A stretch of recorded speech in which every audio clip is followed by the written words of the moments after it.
விக்ரமாதித்தன் கதைகள்.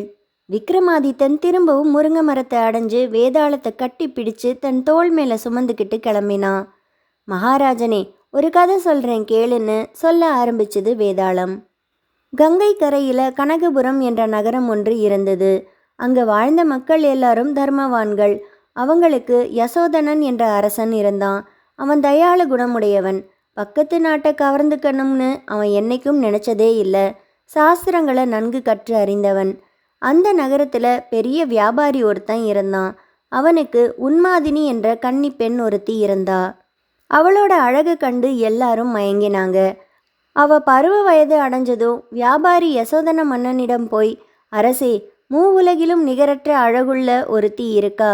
உலகிலுள்ள ரத்தினங்களும் மணிகளும் அரசனையே சார்ந்தவை. ஆகவே என் குமாரத்தியை பற்றி உங்களுக்கு தெரிவிக்காமல் நான் வேறு யாருக்கும் மனம் செய்து கொடுக்க விரும்பவில்லை. அவளை கொல்வதோ தள்ளுவதோ தங்களுடைய இஷ்டம். அதை கேட்ட பிறகுதான் நான் மேற்கொண்டு காரியங்களை செய்ய வேண்டும்னு சொன்னான். அதுக்கப்புறம் மன்னவன் அந்த பெண்ணின் அழகுல மங்கள குறிகள் அமைஞ்சிருக்கான்னு தெரிஞ்சுக்கிறதுக்காக வியாபாரியோட அறவாளர்கள் சிலரை அனுப்பி வச்சான். உலகையும் மயக்கும் அவளுடைய அழகை கண்டு வியந்து போனாங்க. அரசன் இவளை மணந்துக்கிட்டா இவளோட அழகுல மயங்கி நாட்டை கவனிக்காம அலட்சியம் செய்திடுவான். அதனால நாடு பாழாகிடும். ஆகவே இவளோட அழகுல மங்கள குறிகள் தோன்றுவதை நாம் அரசனிடம் சொல்லக்கூடாதுன்னு முடிவு செய்தாங்க. அப்படியே அரசனை பார்த்து அவ தேகத்துல அமங்கல குறிகளே தோன்றுகின்றனன்னு தெரிவிச்சிட்டாங்க. அரசனும் அந்த பேரழகியான உன்மாதினிய தன் தேவியா ஏற்க மறுத்துட்டான். அதுக்கப்புறம் அரசன் சொன்னபடியே வியாபாரி தன் குமாரத்தியான உன்மாதினிய படைத்தலைவனான பலதரனுக்கு மனம் செய்து கொடுத்தான். அவ தன் புருஷன் வீட்டில் சந்தோஷமாய் இருந்தா. இருந்தாலும் அவ மனசுல தன் தேகத்துல ஏதோ அமங்கலக்குரிய கண்டதா சொல்லி தன்னை ஏற்க மறுத்து அரசன் தன்னை நிராகரிச்சது மட்டும் உறுத்திக்கிட்டே இருந்தது. மாரிக்காலம் போய் வசந்தம் வந்தது. மலர்கள் மொக்கு அவிழ்ந்து நறுமணம் பரப்பின. வசந்தம் வந்ததை கொண்டாட மக்கள் உற்சவம் நடத்தினாங்க. அரசன் யானை மேலே ஏறி வீதியில புறப்பட்டான். மன்னன் அவ்விதம் வரும்போது அவனை கண்டு குலமங்கையர் அவன் மேல மையல் கொண்டு விடக்கூடுமாதலாலும் அதனால விபரீதம் ஏற்படக்கூடுமாதலாலும் அவங்க மறைந்து விலகி போறதுக்காக மன்னர் பிரானின் வருகைய பறை கொட்டி தெரிவிச்சாங்க. அதை கேட்ட உன்மாதினி அரசன் தனக்கு இழைத்த அவமானத்திற்கு பழிக்கு பழி வாங்கிறதுக்காக தன் மாளிகையின் மேல் மாடத்துல நின்று வீதியில உலாவரும் அரசனுக்கு தரிசனம் கொடுத்தா. அவளோட உருவத்தையும் அழகையும் கண்ட அரசன் திகைச்சு நின்னுட்டான். மாறன் எய்த கணைகள் அரசன் உள்ளத்தில் நன்றாக தைத்தன. அரண்மனை வந்து சேர்ந்ததும் அந்த மங்கை யாருங்கிறத பத்தி விசாரிச்சான். முன்னர் ஒரு சமயம் தான் வேண்டான்னு நிராகரிச்ச வியாபாரியின் மகதான் அவன்னு தெரிஞ்சுக்கிட்டான். அவ அழகுல அமங்கல குறிகள் தெரியுதுன்னு முன்னர் தங்கிட்ட சொன்னவங்களை அரசன் தன் நாட்டிலிருந்து பிரஷ்டம் செய்து துரத்தி விட்டான். அதுக்கப்புறம் அரசனுக்கு இரவு பகல் அவளோட நினைவு தான் இருந்தது. அந்த நினைவால அரசன் வாடி வதங்கினான். அந்த பெண்ணிடம் கொண்ட காதல் அரசன் உடலையும் உள்ளத்தையும் உருக்கி வந்தது. அவன் உடல்நிலையை கண்டு பலரும் வந்து விசாரிச்சாங்க. ஆனா தன் உள்ளத்தை தகித்து வரும் காதலை பத்தி மன்னனுக்கு வெளியே சொல்ல வெக்கமா இருந்தது. கடைசியில அவங்களுடைய தொந்தரவு பொறுக்க முடியாம தனக்கு அந்தரங்கமானவங்க கிட்ட மட்டும் விஷயத்த சொன்னான். உடனே அவங்க, இதுக்காக ஏன் கவலைப்பட்டு வாடணும்? தங்கள் ஆணைக்கு அவள் காத்திருக்கிறாள். தாங்களே அவளை அழைத்து கொள்ளலாம்னு சொன்னாங்க.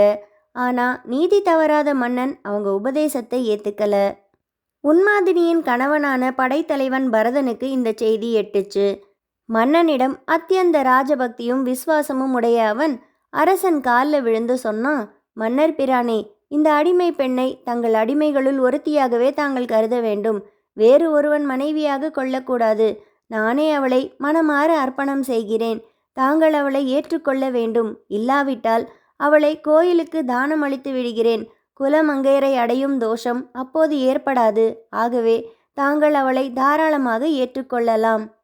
இவ்விதம் படைத்தலைவன் திரும்ப திரும்ப வற்புறுத்தி சொன்னப்போவும் அரசன் கோபம் கொண்டு அதுக்கு இணங்க மறுத்துட்டான். அரசனாக உள்ள நான் அறநெறியை விட்டு விலகினால் அப்பால் யார்தான் அதை பின்பற்றுவார்கள்? இந்த குற்றத்தை செய்யும்படி என்னிடம் விசுவாசமாக உள்ள நீயே தூண்டுவதற்கு உனக்கு எப்படித்தான் மனம் வந்ததோ? இதனால் க்ஷணநேர சந்தோஷம் உண்டாகலாம்.